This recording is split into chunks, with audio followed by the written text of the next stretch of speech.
Guys, ketemu lagi dengan Kia Channel. Nah, saya selaku pendamping PKH, pada video hari ini saya akan menjelaskan tentang apa sih itu bantuan PKH. Nah, bagaimana ya cara mendapatkan bantuan PKH itu? Nah, sebelumnya jangan lupa subscribe Kia Channel dan jangan lupa komentar ya di bawah ini apabila ada pertanyaan. Oke, apa sih itu bantuan PKH? Bantuan PKH itu merupakan bantuan program Keluarga Harapan, merupakan bantuan non-tunai bersyarat bagi keluarga miskin yang terdaftar di data DTKS yang dimiliki oleh Kementerian Sosial. Nah, penerima bantuan tersebut biasanya datanya itu langsung dari Kementerian Sosial. Nah, selaku pendamping PKH hanya menerima berupa data dan dengan nama serta alamatnya. Kemudian, pendamping PKH memvalidasi nama orang tersebut ke rumah. Kemudian mendata serta apakah masih memiliki komponen PKH. Kemudian setelah didata, data yang tervalidasi akan langsung dikirim ke pusat kembali melalui Dinas Sosial. Nah, begitulah alur bagaimana menjadi peserta PKH. Nah, bantuan ini penerimanya merupakan keluarga miskin dan yang memiliki syarat yang pertama memiliki komponen yaitu ibu hamil atau balita. Kemudian yang kedua itu harus mempunyai anak sekolah baik SD, SMP maupun SMA. Kemudian selanjutnya yaitu untuk kategori lansia usia 70 tahun ke atas. Selanjutnya juga anak disabilitas atau cacat juga bisa mendapatkan bantuan PKH. Jadi harus memenuhi syarat tersebut. Jika tidak memenuhi syarat tersebut, maka KPM harus dikeluarkan dari kepesertaan PKH. Nah, seperti itu bagaimana alur menjadi peserta PKH. Nah, pendamping PKH mendampingi KPM PKH apabila mengalami kesulitan pada saat mencairkan bantuan atau mengalami kesulitan terhadap anak-anak sekolah maupun anak-anak usia balita. Karena KPM yang memiliki balita harus rajin dibawa ke posyandu. Ibu hamil juga iya. Kemudian untuk anak sekolah harus rajin berangkat sekolah, tidak boleh kurang dari 80%. Nah, apabila KPM tersebut tidak melakukan kegiatan tersebut, maka KPM akan mendapatkan sanksi, bantuannya akan bisa ditunda atau ditunda sampai tahap selanjutnya. Nah, begitu mengenai kepesertaan PKH. Paham tidak? Oke. Nah, bagaimana mendapatkan bantuannya? KPM PKH menerima bantuan selama 4 tahap. Yang pertama, tahap pertama di bulan Januari. Tahap kedua di bulan April. Tahap ketiga di bulan Juli. Dan tahap keempat di bulan Oktober. Nah, pendamping PKH memantau, memonitoring KPM PKH di dalam mencairkan bantuan PKH apakah sudah tepat guna dan tepat sasaran. Nah, seperti itu. Jumlah besaran bantuannya itu berbeda-beda. Untuk ibu hamil, balita besarannya 750.000.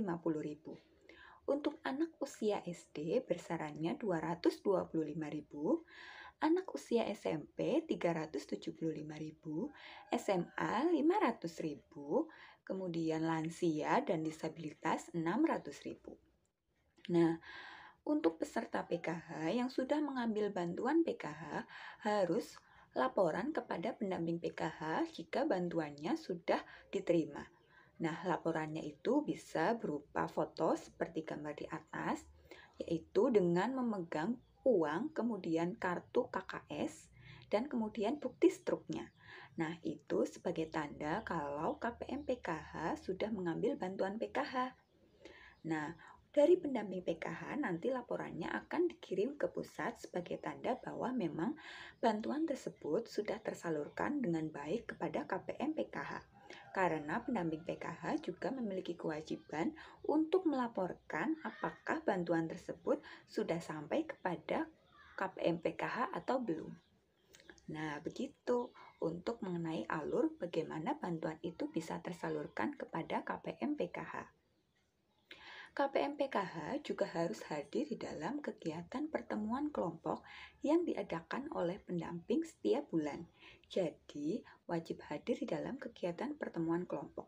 Di situ, pendamping PKH akan memberikan informasi tentang bantuan PKH maupun FDS atau Family Development Session. Di situ, KPM PKH akan diajarkan tentang berbagai kesehatan, kemudian modul perlindungan anak, kemudian tentang pendidikan, bagaimana mengasuh anak, dan sebagainya. Di situ, KPM PKH wajib hadir di dalam kegiatan pertemuan kelompok.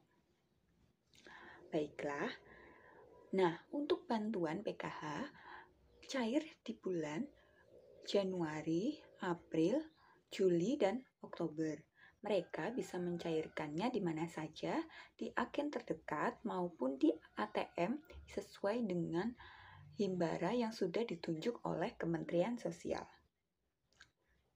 Nah, untuk lebih lanjut, kalian bisa mengetahui untuk penerima bantuan itu terdapat di DTKS yang dimiliki oleh Kementerian Sosial.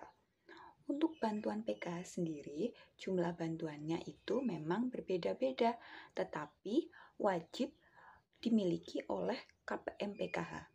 KPM PKH mempunyai ATM yang diberikan melalui bank penyalur yang memang sudah ditunjuk oleh Kementerian Sosial. KKS tersebut harus dipegang sendiri ya, tidak boleh dipegang oleh pendamping ataupun oleh ketua kelompok. Jadi mereka diberikan ATM untuk memudahkan mereka biar bantuannya itu bisa tersalurkan tepat sasaran oleh KPM PKH. Bagaimana? Paham bukan? Nah, selanjutnya berarti sekarang bulan September. Nanti bantuan tahap 4 akan disalurkan sekitar bulan Oktober. Nanti dari pendamping sendiri akan memberitahukan kapan cairnya bantuan PKH itu di tahap keempat. Karena nanti pendamping akan diberitahu oleh pihak dinas sosial atau Kementerian Sosial kapan bantuan itu akan turun. Nah, untuk penerima PKH diwajibkan untuk melaporkan bagaimana bantuan tersebut sudah diterima atau belum. Nah, bagi yang belum menerima bantuan, karena memang sekarang bantuan itu datanya itu sedang dibetulkan oleh Kementerian Sosial, sehingga bantuannya itu memang tidak sekaligus serentak diberikan langsung kepada seluruh KPM PKH. Jadi bertahap. Ada termin 1, termin 2, dan termin selanjutnya. Karena memang bantuan PKH sekarang sedang ada penyamaan data antara data yang dimiliki Kementerian Sosial dengan NIK yang ada di Sdukcapil. Jadi yang belum menerima bantuan PKH yang dari tahap 3 juga belum menerima bantuan, diharap bersabar ya, karena memang bantuan itu sedang diproses oleh Kementerian Sosial.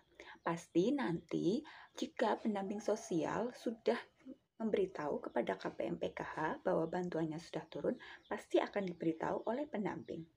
Nah, paham bukan bagaimana alur pendataan dari peserta PKH? Nah, bagi yang ingin tahu untuk menerima bantuan PKH maupun bantuan yang lain, kalian bisa cek di alamat bansos.co.id. Di situ akan mengetahui siapa saja menerima bantuan-bantuan PKH maupun bantuan yang lain. Oke, mungkin video pada hari ini cukup sekian. Nanti kita bisa ketemu lagi untuk membahas informasi-informasi tentang berbagai jenis bantuan maupun bantuan PKH dan kapan ya cairnya nanti di bulan Oktober.